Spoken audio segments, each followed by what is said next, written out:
It's a blue moon rising in this epic battle between my Gloomspite Gitz and Andy2D6, towering above the table and manning his dwarven clan reunion there. I mean, there's a mixture of all sorts of units there, but the one thing that unites them all is that they're all dwarves and they're out for Grot Moon Clan blood. Andy, hello. Hello. We're back again, fresh from your victory against my Daughters of Cain. We're both bringing in new armies, and you're looking pretty buff today. You've been working out? Yes. Yeah, you're looking well, man. So talk us through the army you brought today. Well, this is mostly a Cities of Sigmar army. So you'll see the likes of a Warden King, Hammerers, Ironbreakers. There's a Rune Lord in there. Oh, there's the Rune Lord. There's some Longbeards with the big weapons. Yep. Some Iron Drakes. And then we've got some allied in Caradron Overlords here. Interesting. With 20 Arcanauts with all the different weapon upgrades. That's all one whole unit, isn't it? Yep, that's just one unit. And then we've got an organ gun in there as well. Splendid. Right, now, if you wouldn't mind holding this, maybe you could,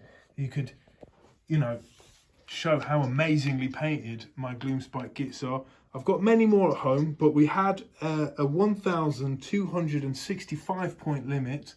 And for that, I got a Loom Shrine, which was free.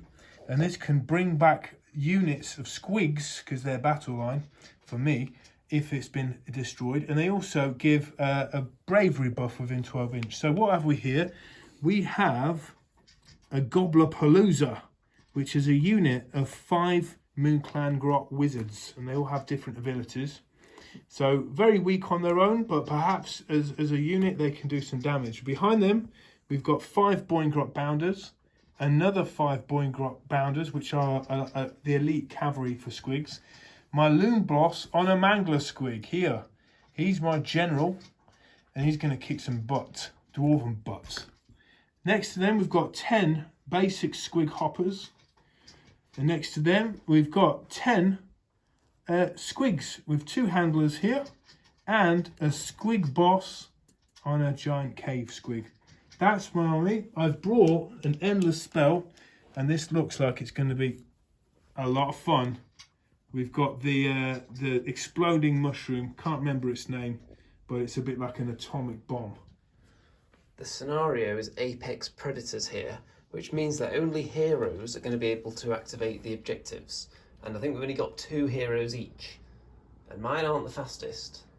We're also using battle tactics and grand strategies as well, so there will be victory points available there. So there's 3 points of contention on the battlefield, right? You get victory points for claiming this one here, that one there, and that one there. So it's going to be quite tactical, quite interesting. We're ready to rock.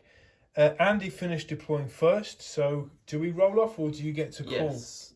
Roll off, but if it's a tie, then I get to choose because I finished deploying first. I've got you, buddy. Here we go. Andy rolls a 1. A Remington rolls a 5. So I get to choose. See you in a second. Oh my God.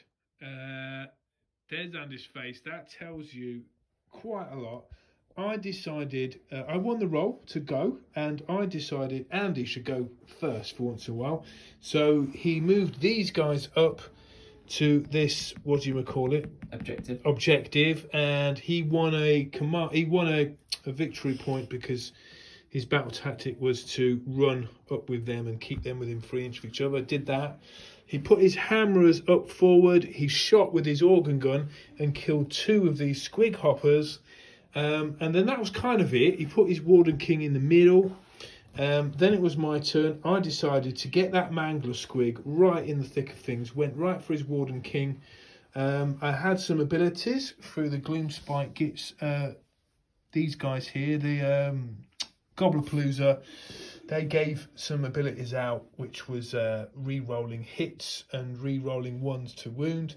Anyway, long and short of it is, I got the Mangler Squig in there, in the Warden King, and I did some devastating attacks. But before Andy could take the wounds, he literally saved every attack that came his way on the Warden King, and you know I was buffed up to the max, and he didn't even need to take a ward save. I think he had 4 up saves, and he saved about 10 attacks. Is that about right? That sounds about right. So he's only taken 1 wound, and I think that was a mortal wound from the monstrous rampage. It's phenomenal, really, because if any of those attacks had gone through, there would have been multiple wounds in there, so it would have been bye-bye. But the talking point was the hammerers, really, because in Andy's turn to attack, they were within 3 inch to pile in, and so they did. And Andy fitted as many as he could round the Mangler Squig, and 27 attacks, 3s to hit, 3s to wound, was it? Or was it 2s to hit? Yeah, and it became 2s to hit because of the all-out attack. All-out attack, how useful was that, right? And the Mangler Squig suffered many wounds. If it wasn't for the Amulet of Destiny that I put on him, he would have died. And as it stands now, the poor Mangler Squig is spent with only 3 wounds left. Can he survive? I doubt it, because it's Andy's turn 2 coming up. Potentially. These guys just kind of did a bit of nothing. They failed their charge, so they couldn't even help out. You did score for this objective, and you completed your battle tactic by keeping these units within 3 of each other. I did. It's not good. A lot of kerfuffling with me, reading rules and whatnot, but let's move on. Classic Remington, you ended with 4 command points unspent as well. No, I did. Well, I couldn't do all-out attack, could I? No, because you did all-out attack on him, so you couldn't get all-out defence on him as well. Exactly. It's not a lot, really, I could have chosen to do anyway. Yet. Right? Yet. The key word. Well, We're going to do the live roll for the next turn priority then. Oh, you've had your turn. Oh, that's a blessing, mate. I might even survive. So if it's a draw, it'll be me first. Then. Okay, let's go, Andy. Let's see what you roll. Who's going to go? Oh, God, it's a 6. Can't possibly beat that. Oh, man. Let's see what you would have got anyway. Oh, Jesus Christ. It's a 4. So she got through. So Andy wins the next turn. I think the Mangler Squig's going down. I'm sure Andy's going to go next. Go first, are you? Do you want to tell the camera? I am going first. Oh, I'm so dead. I'm so dead. He's got the organ gun. He's got these guys probably getting close enough to shoot everything of value. Yeah, it's going to be curtains. Who knows? Who knows, though? There might be some light left in this Loom Shrine. Devastation at the end of round 2. Andy's Arcanauts standing triumphant. Andy's Hammerers battered but still standing. Remingtons Gitz devastated. Andy, what happened? Well, a lot of squig hoppers kamikazed into my lines, essentially. They did. That's the gist of it. They were caught in no man's land, really. If they stood where they were, they're going to get shot. So it's like, take the offensive. These units do pretty well on the charge with some tasty bonuses. So 1 unit of Squig Boingrot Bounders went this way and headed and made the charge into them.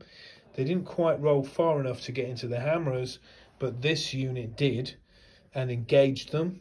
These guys... they ran to get to there, didn't they? Yes, they ran. They were just so far away, so I'm still claiming that objective, yeah, and they're sort of there now, whatever.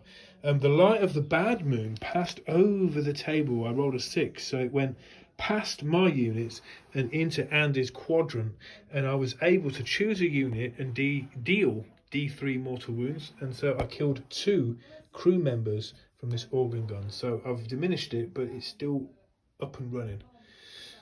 So the Arcanauts duly dispatched this unit. I did manage to get one. You killed 1, but they did unleash hell and kill half the unit at least, didn't they? Ah, I forgot about that. Yes, you did. And the guys fared pretty well against the Hammerers because they have a nice ability.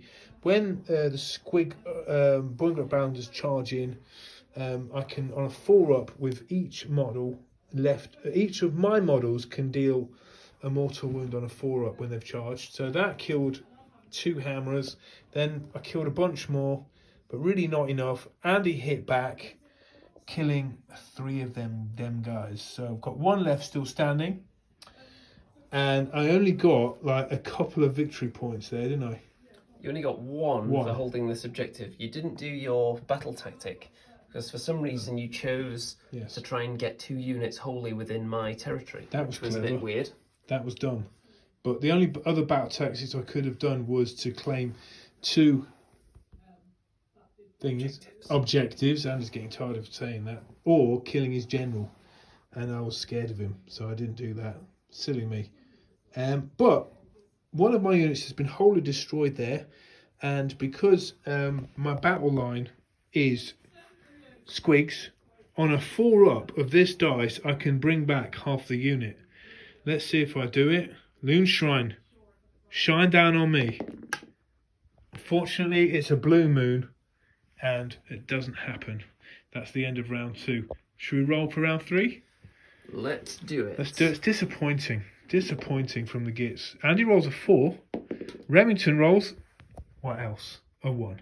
Wow, wow, wow. Andy, you going to go first or second? I believe I'm going to go first and try and shoot down all these squigs before they get near me. Yes, it's annihilation on a massive scale. Let's see what happens. End of battle, round 3. More mayhem. I decided to go all in on this area of the battlefield. And the exciting news is that my Gobblerpalooza, who have run away in fear of those, managed to shoot off an endless spell, and that's Mork's magic mushroom. Don't know if that's the right name, but look at, isn't it a magic mushroom, right? That went off and actually did some damage to everything 8-inch around it. Managed to take off a few of Andy's bits and bobs, whittling down a few things. Andy did some saves, I think, which was kind of cool. I managed to charge in my squigs into the hammerers, charge in my squig hoppers into those. My battle plan was to try and destroy this unit. It didn't work.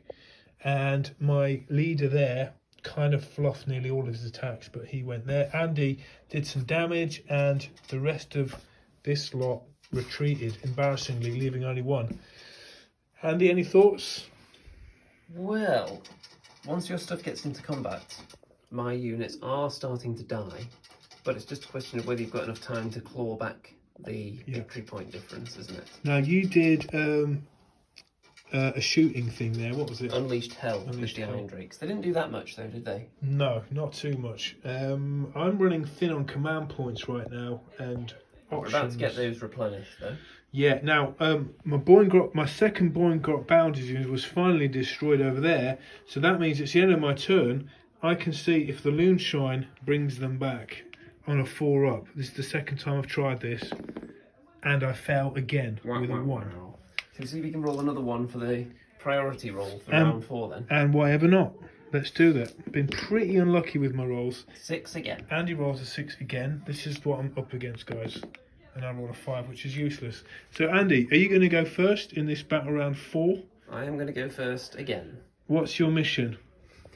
You're going to kill us all off pretty much, I'd imagine. Well, I think in this turn, I'm going to hope to gun down almost everything you've got, really. Now, if I can finish off these 2, that would be nice. Can you dispel that mushroom? You don't have a wizard. I can try and dispel that, yes. Because I've got a Rune Lord over there, so he can potentially unbind it.